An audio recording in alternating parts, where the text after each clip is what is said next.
Hey guys, Savannah here.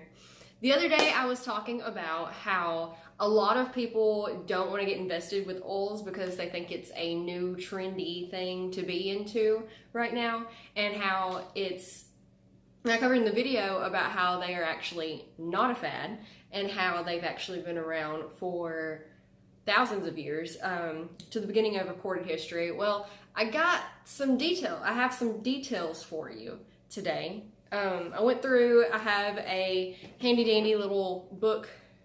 It's not very little, it's a very big textbooks. And I went through and I read the whole section on the history of essential oils and made notes on it for you. So if it looks like I'm reading, it's because I totally am. My notes that I have for you on the history of oils. So to begin with, essential oils were found in ancient Egypt, and remnants of which in the tomb of King Tut. It looked like they had been stolen. I didn't really understand that. Like, they found pots with essential oil residue in them. So it looks like they either took the oils out of the pots and like in their own containers and left the pots there, or I don't know, my theory, maybe they evaporated because oils do that. I don't know. It was in the textbook that they were stolen, so that's what we're gonna go with, because what do I know? They were different in Egypt than they are now. We steam distill ours in present day, but that didn't start happening until, who was it? We'll get to that part. Persia. Persia did that in 1000 AD. Okay, that's when steam distillation came about, was 1000 AD. And but before that, the Egyptians, they used animal fats and vegetable oils to extract the properties of the herbs. And what you do in that is you take some fresh or dried herbs. Whether they're fresh or they're dried, it depends, or the process of which you do it depends on if they're dried or if they're fresh. But you take them and you put them in a jar of oil, like an olive oil, or like they used animal fat. Coconut oil would be one. I don't know if they used coconut oil back then, probably not in ancient Egypt, but I digress. And you just let it sit in there for X amount of time, depending on if it's fresh or dried, and then that's how you get the oils out. So that's how you could make your own oils. They're not as pure. They're not pure essential oils then, because it's just the essence of the plant in the oil and not just the pure oil itself, because you do have the animal fats and the olive oil or whatever you used in there also. So that's how they did it. Common oils of that era and time in ancient Egypt were frankincense, myrrh, cedarwood, spikenard, juniper, and coriander. There were others listed, but in the book, but these are the ones that we use today still, or that I use specifically. doTERRA has. The other ones doTERRA did not have, and I don't know if other ones do or not. I don't know. I'm not an expertise in Young Living or Mountain Rose or any of those, but you know, doTERRA does have frankincense, myrrh, cedarwood, spikenard, and juniper and coriander. Also, if there's a huge glare on my glasses, I'm sorry. I didn't realize in the last videos that there was such a bad glare, but I have to be able to read, so I don't know, maybe I'll figure that out later. So moving on past ancient Egypt into Greece, Hydra Distillation of the plants was a process that they used. Hydra Distillation is, it's with water. I don't really know the scientific how-tos, mechanics of it all, but it uses water to distill the properties of the plants. This dates back to at least 1850 BC, okay? BC. Not a couple hundred years ago, more like a couple of few thousand years ago, 1850 BC. That's crazy for me. I love history. I was a history major in college, but we're not talking about that. But it was originated on the island of Crete in Greece. Most of us know that, or have heard of that place.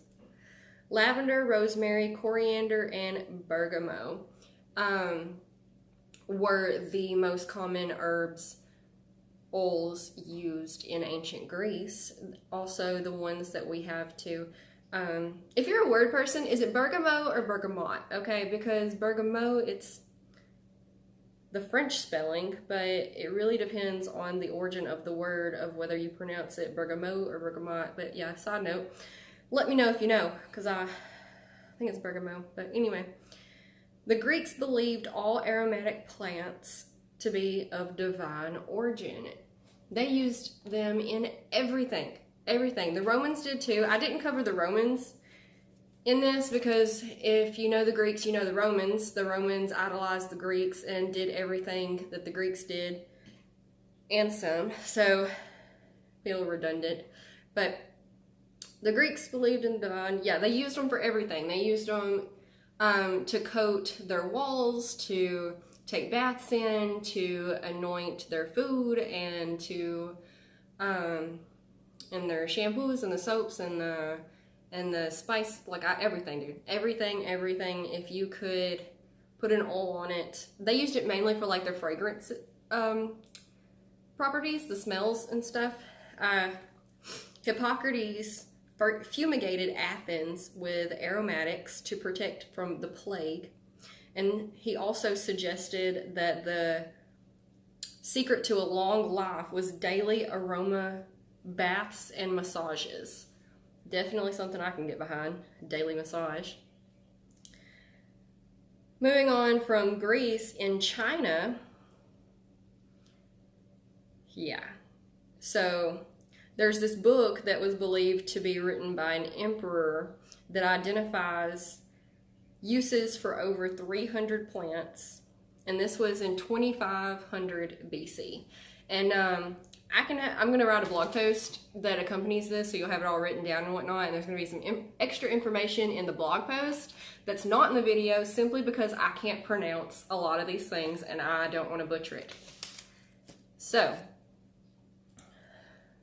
look over there. I'll link it in the info below when I get that posted, which will be pretty soon with the video. It'll be all right there together.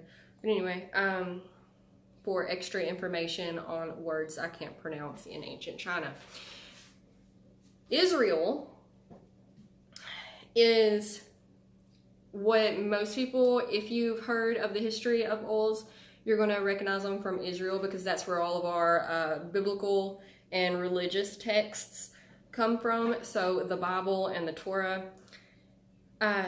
Numerous mentions in both of those of frankincense and myrrh, spikenard for anointing. In Arabia, there's this really cool spice trade route in between 1000 BC and 400 BC that extended 2,400 miles. So huge trade route. The remnants of which can still be seen in satellite images today. I thought that was really cool. There's a picture in the book that I'm not going to look up because I closed it and we would spend a hot minute looking for that. But it just looks like, it's kind of fuzzy anyway, it's a satellite image, but you can see the trade route of where they walked back and forth with the camels and the trading stuff. But this route was called, referred to as the frankincense trail, because frankincense was its biggest commodity. It was its biggest commodity. So that was what it specialized in trading. So it was called the frankincense route. I thought that was pretty cool. It made Arabia very wealthy. Frankincense did. So Persia was credited with discovering the steam distillation process, which I mentioned earlier in the video, around 1000 AD. 1000 AD, And that's the steam distillation is the process that we use today. And when, I don't know if it's easier or what, I don't know I haven't compared the methods of distillation, simply mostly because steam distillation is pretty much the only thing that goes on these days. But I don't know if it was more efficient or timely or what, but that's once steam distillation came around in 1000 AD is when it really began to spread into Europe and the surrounding places. A lot of professionals in certain subjects, I'm trying to dance around the FDA regulations of what I'm allowed to and not allowed to say. I mean, it's all history, right? It's in the book. I don't know. Lots of professionals that specialize in caring for individuals, if you know what I mean, started using essential oils in their practices around that time, a little bit after. Europe used essential oils a lot, or aromatics. They're referred to in the book as aromatics from these herbs to fumigate cities and homes and buildings of the plague. Like when the plague was going on, they believed that using these aromatics, they would drive away the plague and protect themselves essentially from becoming sick and dying. It was noted that people who were in close quarters with these aromatics on a daily basis didn't get sick and die like the ones who were not during the plague era.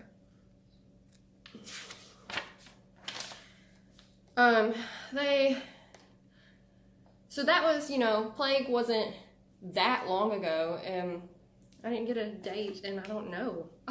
Isn't that terrible? I don't know. It was like, what, 1600s? 1400s, 1600s, somewhere around in there was when the plague was going on.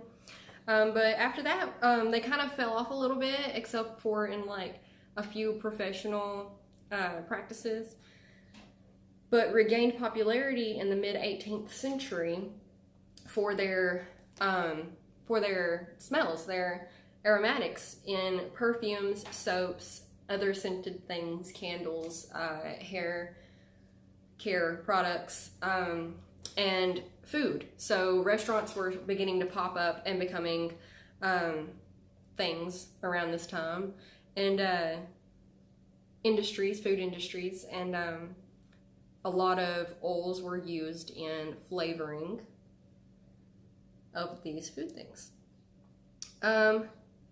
Another person, I don't want to butcher his name, so that'll be in the blog post, because I'm not very good at things like that.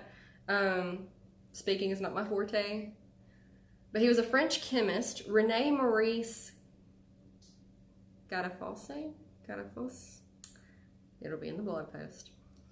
French chemist, born in 1881, coined the term aromatherapy. And then Jean Volney, World War II physician and surgeon, used essential oils to treat soldiers. And so all that'll be in the blog post. But as you can see, essential oils and aromatics and these herbs are not at all a new thing. They've been around for thousands of years. They're some in the earliest recorded history mentions them with lots of uses. The Chinese text was 300 plus uses for various plants. I say a lot. But yeah, they're not new. They've been around for thousands of years. They will probably continue to be around for thousands of years. We're finding more and more uses for them all the time with our modern technology and sciences that are confirming the ancient texts uses as well as adding others, but they're debunking others, It's a give and take thing, and I'm not trying to be misleading or anything, and the more we learn in science, the more we don't only find innovations for, but we find where things can be disproven too. So, you know, it's all just basic chemistry and science, and yeah. So if you want to learn more, check out the blog post, check out Essential Elements, which is a essential oil directory, herbal directory as well, not only to be applied to essential oils, but also to the actual plants of themselves. And I'll be adding to that routinely over the next, you know, until I get everything on there. So possibly never, it'll probably possibly never end. But check that out if you want to learn more on the basics of essential oils, because Essential Elements is a directory, and I have Potions class, which is a free course. It's like 4 or 5 emails. It's not very long at all, and you'll get to find out how to use them, the basics of use them, so topically, internally, diffusing, which I also have a video on. If you look around somewhere, you will find it on my channel. And then there's also a blog post on that. And then what else will you learn? All sorts of things, the FDA stuff, just the basics. I don't know, just the basics. I don't know what's on there. You'll figure it out. You can get over there, you'll learn some things, and it'll be really simple and easy and good. And now I'm gonna go now. Look out for the next video.